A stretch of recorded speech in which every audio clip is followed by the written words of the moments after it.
Coming up, we'll tell you how the Mariners can sell Shohei Ohtani on coming to Seattle and revisit a popular trade target for the M's last offseason that actually might make sense this offseason. Colby, hit it. You are Locked On Mariners, your daily Seattle Mariners podcast, part of the Locked On Podcast Network, your team every day. Ahoy, sailors. It is Tuesday, November 14th, 2023. This is Ty Gonzalez and Colby Patnode for the Locked On Mariners podcast, brought to you by FanDuel. Make every moment more. And right now, new customers can get $150 in bonus bets with any winning $5 moneyline bet.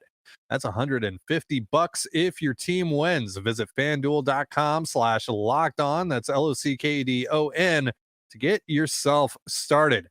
Thank you so much for making us your first listen, subscribe, like, and turn on alerts if you're watching on YouTube, or subscribe and leave a 5-star review on your preferred podcast platform if you like what you hear. And if you're part of the crew and rock with us every single day, let us know in the comments below. We'd love to hear from you.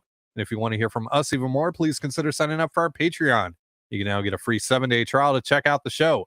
The link, as well as their social accounts, is in the description of this episode. So on the show today, we're going to revisit a popular trade target for the Mariners last offseason and discuss if he's actually a possibility this offseason. That's Bryan Reynolds, whose situation has obviously changed with the extension he signed, but does that actually make him untouchable? We're going to talk about that later on. We also have a little bit of news to talk about as well. But first, let me paint a picture for you, a pure hypothetical. John Stanton and the Mariners are actually willing to pay what it would take to bring Shohei Ohtani to Seattle, but they're competing with the likes of the Dodgers, the Giants, the Rangers, maybe the Mets and the Cubs. So how do they pry Ohtani away from those teams? How do they sell Ohtani on, leaving the lights of LA for the Pacific Northwest? I want to explore that today. So Colby, if you're John Stanton, Jerry Dipoto, Justin Hollander, etc., what are the advantages Seattle has that you're pitching to Ohtani? There are some very real issues with Seattle trying to not necessarily outbid, because we know it's not just about the highest number, but just trying to outsell essentially the Dodgers, the Giants, the Rangers, maybe the Mets. One of them is obviously, that ownership has a bit of a reputation, that this is a group that has stopped short when they were on the doorstep a couple times now. That is something that you have to kind of combat. This is a team that's never been to the World Series. That's something that you have to try and work around, because if winning matters, then it's really hard to make an argument that Texas doesn't give you a better chance to win than Seattle right now, because Texas just won the World Series and the Dodgers have been to the playoffs 10 years in a row, and they won 6 division titles in a row, and they won a World Series too, kind of. So yeah, it's kind of tough. But this is where I think your creativity has to come into play. And this is where I think ultimately what Ohtani wants more than anything is control over his own career. So this is where I think is different, or what could separate the Mariners or give them a fighting chance in this conversation or in the sales pitch, is total control over your situation, over your career, over where you play the rest of your career. So we've talked about this in the past, but I think it's you have to be willing to just have Shohei for a year and allow him to go back on the free agent market. You can't get greedy here and be like, we want 3 guaranteed years, and then after that you get an option every other year and blah blah blah. I think you have to give them multiple options, and I think you have to give them one after year 1. You have to give them one after year 2. This is in addition, of course, to paying him at the top of the market. So I think ultimately, and this is just a guess, I think what Shohei wants more than anything is that he wants to feel like he can kind of get out of a bad situation whenever he feels like it, which he was not able to do in Anaheim. So if the money's roughly the same, then it's going to come down to structure.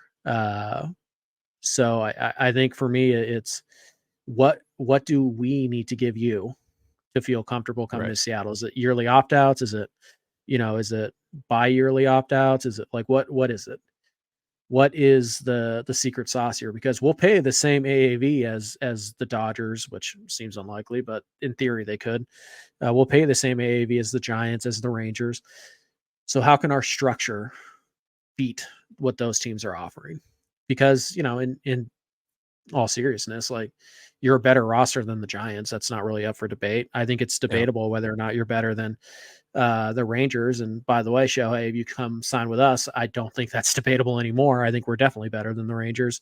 Right. And The probably Dodgers, the Dodgers. obviously, the Dodgers have some serious pitching issues right now, particularly in their rotation.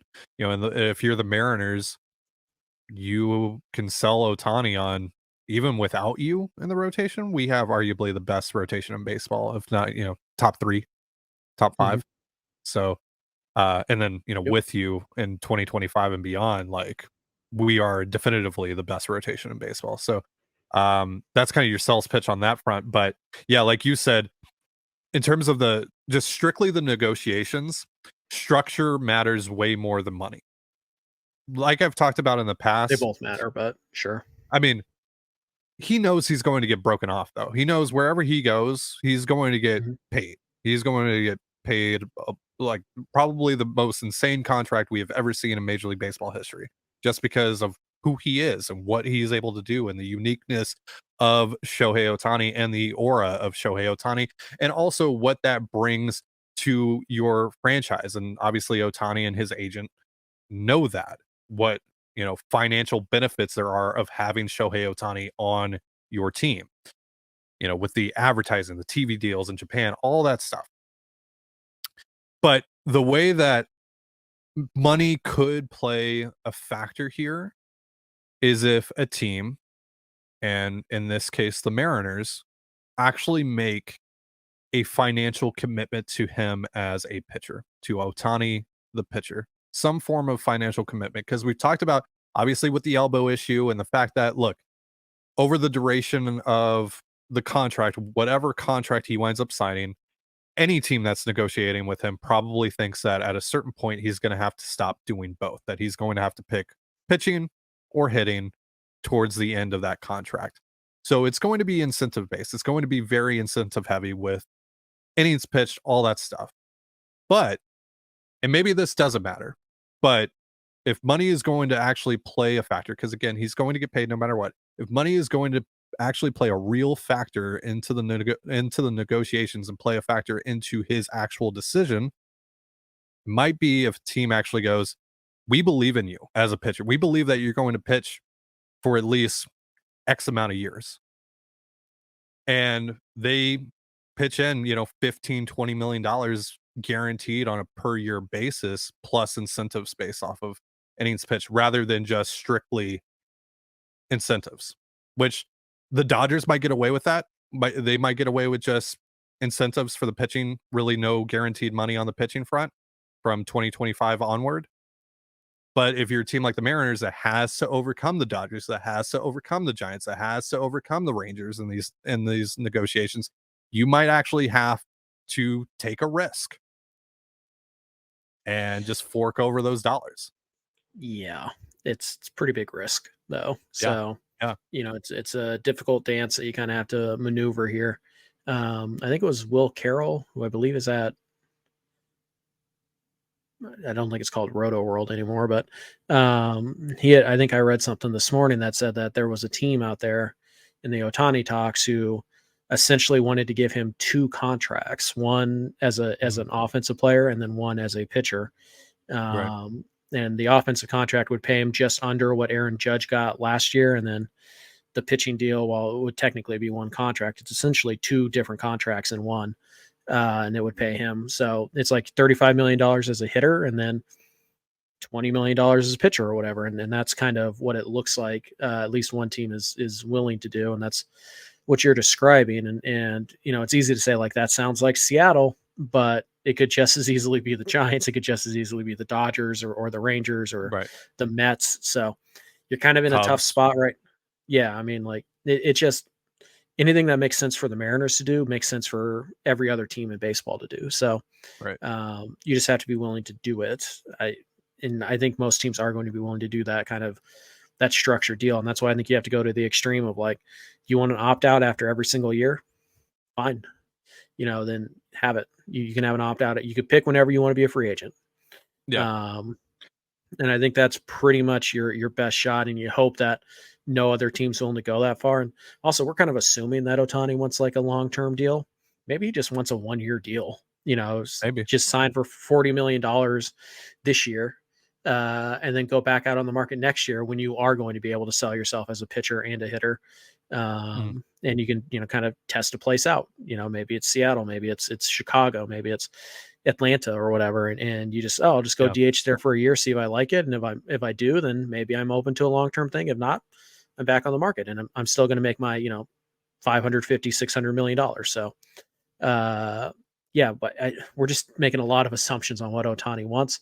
Right. But it does seem to me that what he's going to value the most, and this, again, just total guess, is control over his career, over where he spends his career. And to me, that means he's going to want opt-outs. That means he's going to want some guarantees that, like, when he decides he's done pitching, that's when I'm done pitching. When I decide that I'm going to give up this two-way thing, that's when it's going to happen, not a minute before. And if you're not willing to facilitate that, then I want the ability to leave.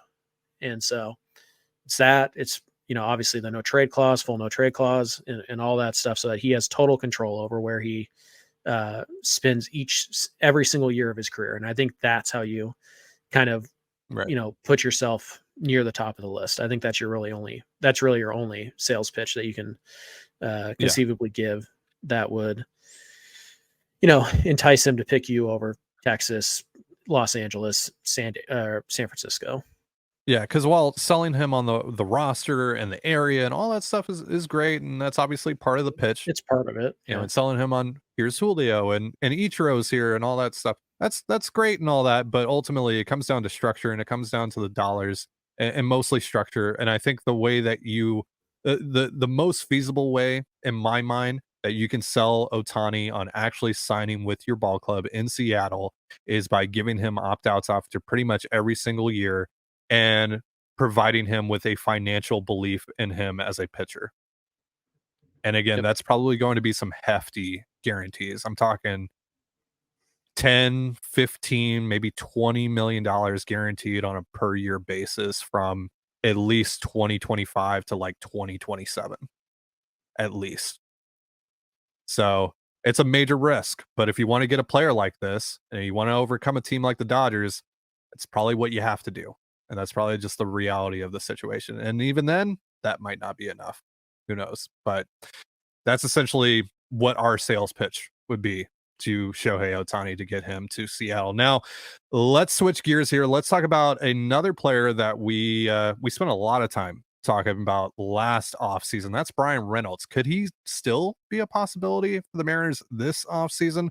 Talk about that in just a moment. But first, a reminder, this episode of the Locked On Mariners podcast is brought to you by FanDuel. Score early this NFL season with FanDuel, America's #1 sports book. Right now, new customers get $150 in bonus bets with any winning $5 money line bet. That's $150 if your team wins. If you've been thinking about joining FanDuel, there's no better time to get in on the action. The app is so easy to use, and there's a wide range of betting options, including spreads, player props, over-unders, and a whole lot more. And yeah, the Mariners might not be playing right now, but the Kraken and Seahawks are. So whether the action is on turf or on the ice, you can bet on it all with FanDuel. So visit FanDuel.com/lockedon, that's LOCKEDON, and kick off the NFL season. Again, that's FanDuel.com/lockedon. FanDuel, official partner of the NFL. And you're listening to the Locked On Mariners podcast. Thank you again for making us your first listen. So, Colby, you put out a poll yesterday asking our listeners if they would trade Bryan Woo or Bryce Miller for Bryan Reynolds, who we haven't talked about in a while because he signed an extension and that kind of killed the trade discourse surrounding him in the Mariners sphere. And the results of the poll, I think, at least the last time you checked them, kind of surprised you, right? Yeah, it was pretty overwhelming that the answer was yes. It was 77% said yes on about 800 votes. So that is surprising to me. I thought it'd be 60-40. I think what I learned is that the name Bryan Reynolds carries more value than the player Bryan Reynolds actually is, or at least has been for the last couple of years. So, yeah, it's definitely an interesting idea. Pittsburgh certainly needs young pitching. They need pitching in general, but again, Pittsburgh's not the type of team that's going to go out there and be in on the Michael Wacha's even of the world. So might they go sign Kyle Gibson for like $8 million? Sure, I guess, but they need young, controllable, cheap pitching because they are a cheap ball club. And so Miller Wu makes a lot of sense for them, especially they just lost Oviedo. Sounds like he's probably going under the knife for Tommy John, so he'll be out all of 2024. So really, Brew Baker's out for 2024 already. So really, it's just Keller in that rotation, and then a whole lot of nothing. Like they can go and try and get the Kyle Gibson and the Rich Hill types, but I mean, this is a team that I think, in theory, had ideas that maybe they could compete for a wild card next year. They were surprisingly solid this year, and they've had, Sawinski and Reynolds and O'Neill Cruz will be back next year, even though he's not very good, and Brian Hayes. And, you kind of look around and go, oh, they've got some stuff. They've got some pieces here. And if they have a smart offseason, they could conceivably, win 85 games next year. And that gives you a shot to make it to the in the wild card. So, and also the NL Central's bad. Like it's not a good division. Yeah. Especially if Milwaukee's going to rebuild. That one's wide open. Yeah, the division winner. Yeah. Yeah. So it all makes a lot of sense. But the thing is that if you're Seattle, right, you're not trading those guys for prospects. And if you're Pittsburgh, there's not a lot of guys as good as these two who are going to be as cheap money-wise as these two. So how do you find middle ground? Well, who do we know for a fact Seattle has had serious interest in pretty much each of the last 2 off seasons? Bryan Reynolds. And what do we know about Jerry DiPoto? Loves to circle back. He doesn't give up on deals. So in theory, you have something that Pittsburgh needs. Pittsburgh has something that you need or want. There's the deal, right? And Pittsburgh, just because Bryan Reynolds signed an extension there, it doesn't mean they had any intention of making him a forever Pittsburgh Pirate, right? Like they are definitely going to be willing to trade him. Are they willing to trade him this winter? I don't know. Maybe not. But yeah, there is at the very surface level, there is a connection here, and there is a path to a deal. Whether or not it makes sense for Seattle, I don't know. I think it makes a tremendous amount of sense for Pittsburgh because Bryan Reynolds, as I mentioned at the top, just not as good as people seem to think.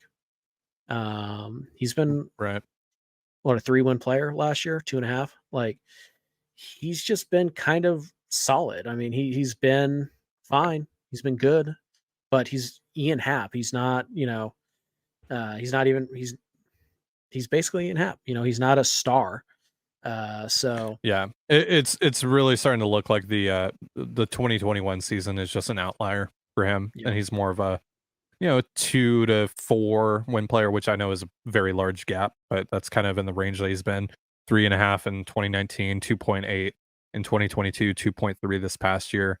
263, 330, 460, 110 WRC plus, 24 home runs, 84 ribs.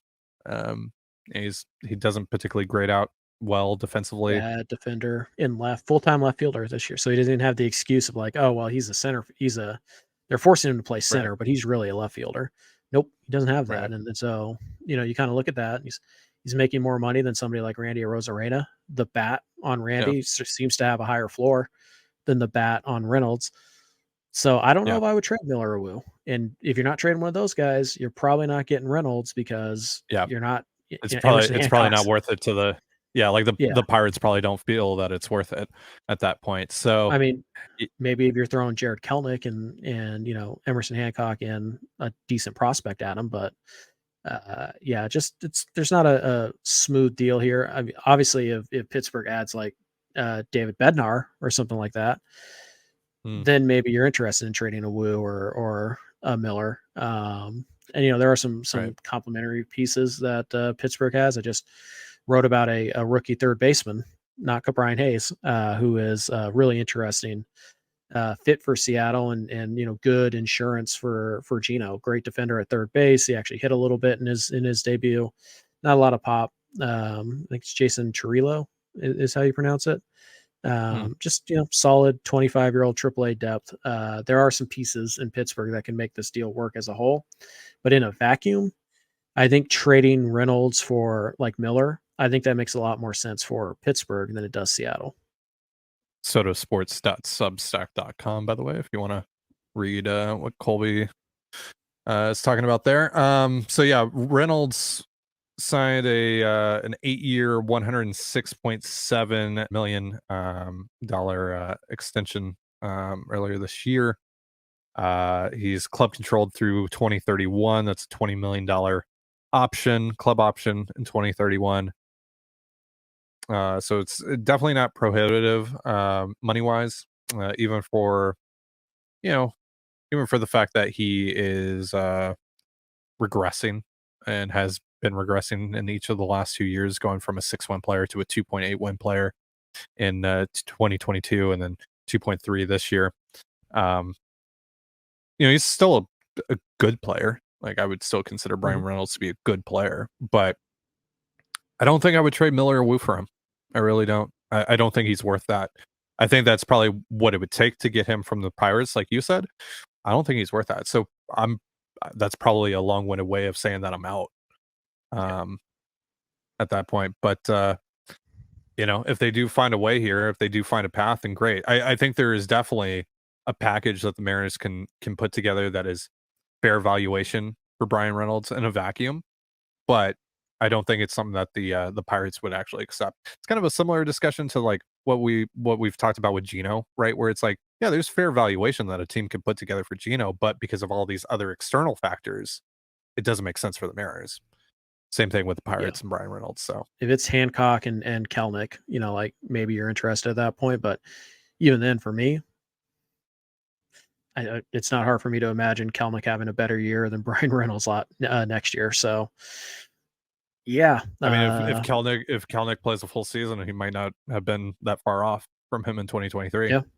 Yeah. So we'll see, but something to keep an eye on. But I don't think it's that likely. Agreed. All right. So before we get out of here, we got a little bit of news to go over with the Mariners. Obviously, the deadline to protect non-40-man roster guys from the Rule 5 draft is today at, I believe, 3:00 Pacific time.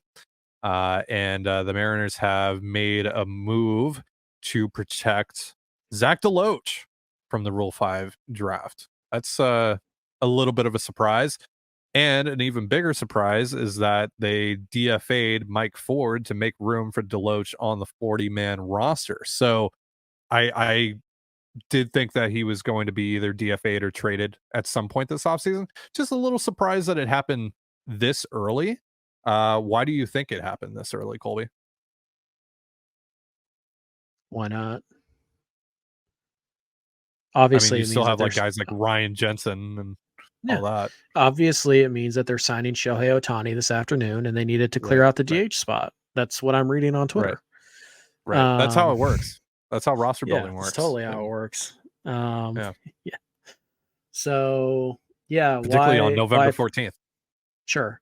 Why Ford? Because it really doesn't matter. If the plan is to non-tender him, which obviously was the plan, it doesn't matter. And by DFAing him now, he gets to go through waivers. He gets free agency a little bit sooner. And maybe you're trying to kind of sneak him through waivers. Maybe you've had this conversation with Mike about, hey, we don't want to offer you 1.3 million or whatever, but we'd like to have you back. And if you can clear through waivers, we'll outright you and blah, blah, blah, or they feel pretty decent about the shot. I mean, today, by the way, most 40-mans are going to be full. So in order to claim Mike Ford, you'd have to drop somebody who you just protected. So it's a pretty good time of the year right now to try and sneak somebody through waivers. And maybe the game plan here is just like, we'll put you through waivers. Anybody wants to claim you, I mean, fantastic. They want to pay you the 1.3 million. We wish you luck. If not, we'd love to have you back here on a minor league deal, and we'll give you the invite to spring training, and we'll give you a, like a hefty bonus of some kind to, get you back in camp with us. So it could be as simple as that. It could just be that they didn't want to tender him a contract, and might as well DFA him now. Let him go out there early. Sure. And, typically speaking, Seattle's going to make a lot of moves. So it doesn't really matter the order in which you DFA somebody. So if a guy is not going to be back next year, or it's not going to be on your 40 man, it doesn't matter. It doesn't. Like, sure. Just if they DFA Ryan Jensen today, doesn't matter. They DFA Trent Thornton today, it doesn't matter. So just kind of Ford's the guy they picked, and my guess would be is that they think they can sneak him through waivers, because today is the day where everybody's adding to their 40 man. So there's a decent chance he sneaks through waivers. And I think they probably feel like there's a decent chance he'll accept his assignment to AAA. Maybe not. Maybe he clears waivers. He rejects his assignment, and then he signs a major league deal back with Seattle for $750,000 instead of, $1.3 million. Maybe, we don't know. Maybe. But ultimately, it doesn't matter that much. Mike Ford, clearly Seattle wasn't going to pay him the 1.3. So whether you DFA him now or you non-tender him in a week, the result's the same. So protecting Zach DeLoach, what do you think about that move? That's a bit of a surprise, bit of a weird one. It's weird. Yeah, it's weird. It tells me that Taylor Trammell's probably not surviving the winter on your 40 man. Yeah. Unfortunately, because with Kelnick, with Marlowe, now DeLoach, you don't kind of need zone. Yeah, you don't need 5 left-handed hitting outfielder, corner outfield guys on your 40 man. Particularly, you don't need 4 of them who should be in AAA to start the year. So Trammell's also out of options. So if he didn't make the club, he's probably going to get DFA'd. So yeah, kind of an interesting choice. I think there was a decent chance DeLoach was selected. So I don't think that it's like, oh, nobody would ever take him while you're adding him to the 40 man. It's just interesting that Seattle didn't want to lose DeLoach. Yeah. So maybe there's a trade out there that they're working, and DeLoach is like a part of it. Maybe they just like Zach DeLoach, and he had a solid year in Tacoma. Obviously you have to be careful with AAA numbers, but Tacoma is not the hitter's paradise like most of the PCL is. He drew a ton of walks. He's a decent defender, good athlete. He started to get into some power at the end of the year. Like, it's a decent prospect. There is a 4th, 5th outfield type of tool set here. It's just kind of weird that Seattle didn't want to risk losing him.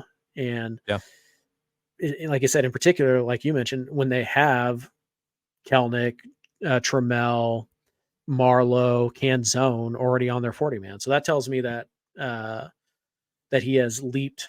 I would assume Trammell, maybe Marlowe also, but I doubt it. I think Taylor's the odd man out here because it's just a very similar skill set to the other 5 guys. So yeah, it's interesting. I didn't think Seattle was going to add anybody to their 40 man today. But they must think that DeLoach is at least a usable player, useful player, and you can use him in a pinch. And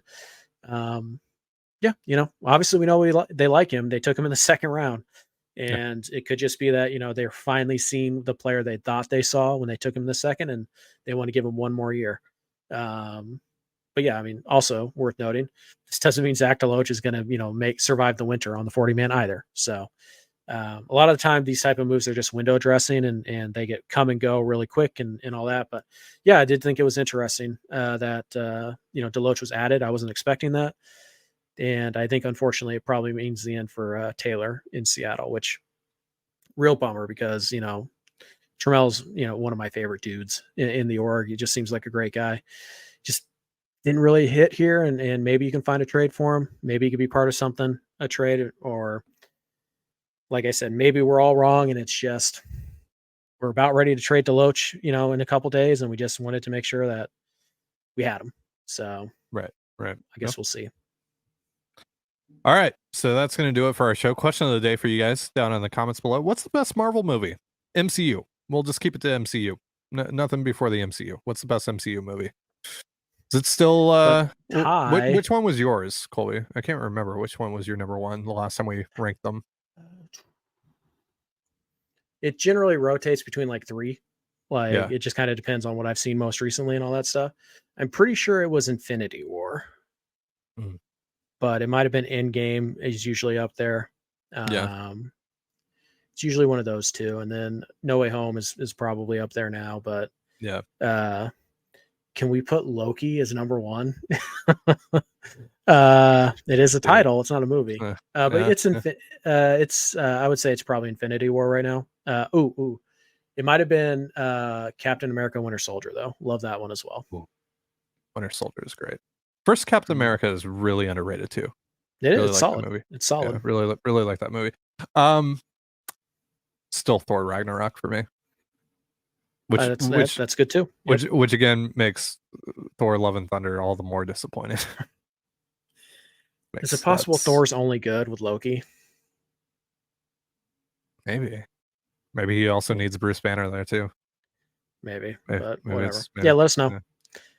And join us on Locked On Marvel as soon as somebody gets it through their thick head that's a good idea. Right. You know who you are. Right. Got the perfect host right here. Just saying, just putting that out there. Also, I think you're going to be appearing on a certain other Mariners podcast talking Marvel. We'll see if they're serious, but yeah, I'd like to be. I like the nerdy stuff. So yeah. We get into some of that stuff over on the Patreon as well. Patreon.com/control the zone. So yeah, let us know what the best MCU movie is, or not even best, just your favorite. Because again, I like to differentiate the two, but whatever. All right, that's going to do it for our show. Thank you so much for joining us here on the Locked On Mariners podcast. For Colby Patnode, I'm Ty Gonzalez. Be sure to give us a follow on Twitter at LO_Mariners. You can follow me at Dane Gonzalez. It's DANEGNZLZ, and Colby at CPAT11. That's CPAT11. You can also find all that stuff in the description of this episode. And thank you again for making us your first listen. Have yourself a beautiful baseball day, and we'll see you next time. Peace.